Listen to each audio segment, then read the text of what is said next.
ജനാധിപത്യത്തിൻ്റെ ആ ഒരു വലിയൊരു ദൗത്യം നിറവേറ്റാൻ സ്വരാജ് നിയമസഭയിൽ ഉണ്ടാകേണ്ടത് സ്വരാജിൻ്റെ ആവശ്യത്തെക്കാളേറെ നിലമ്പൂരിൻ്റെ ആവശ്യമാണ് എന്ന് ഞാൻ വിചാരിക്കുന്നു. ഞാനത് പറഞ്ഞല്ലോ, എൻ്റെ വോട്ട് ഇവിടെ ആയിരുന്നെങ്കിൽ ഞാൻ ഉറപ്പായിട്ടും സ്വരാജിനായിരുന്നു ചെയ്യുമായിരുന്നു. അത് പറയാൻ എനിക്കൊരു വിഷമമില്ല.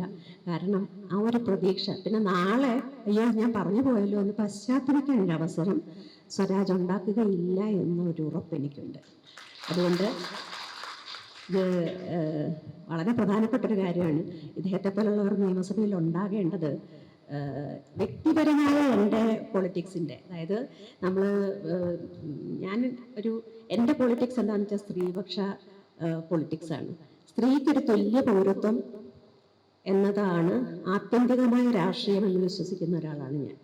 സ്ത്രീയെ തുല്യ പൗരനായി തുല്യ പങ്കാളിത്തത്തോടെ കാണാൻ സാധിക്കുന്ന ഒരു രാഷ്ട്രീയ വ്യവസ്ഥയിൽ മാത്രമേ ഈ ജാതി, മതവർഗീയത, എല്ലാ തരത്തിലുള്ള അസമത്വങ്ങൾ മാറുകയുള്ളൂ എന്ന് ഞാൻ വിശ്വസിക്കുന്നു. അതുകൊണ്ട് ജെൻഡർ ഇക്വാളിറ്റിയിൽ വിശ്വസിക്കുന്ന, ജെൻഡർ ജസ്റ്റിസിന് വേണ്ടി നിലനിൽക്കുന്ന MLA-മാരെയും MP-മാരെയുമാണ് ഞാൻ പ്രോത്സാഹിപ്പിക്കാൻ ആഗ്രഹിക്കുന്നത്.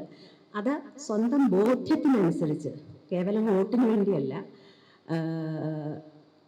സ്വന്തം ബോധ്യത്തിൽ അനുസരിച്ച് അദ്ദേഹം സാധിച്ചു തരുമെന്ന് ഞാൻ പ്രതീക്ഷിക്കുന്നു. അതുകൊണ്ട് തന്നെ സ്വരാജ് വിജയിക്കണം എന്ന് ആഗ്രഹിക്കുന്നു.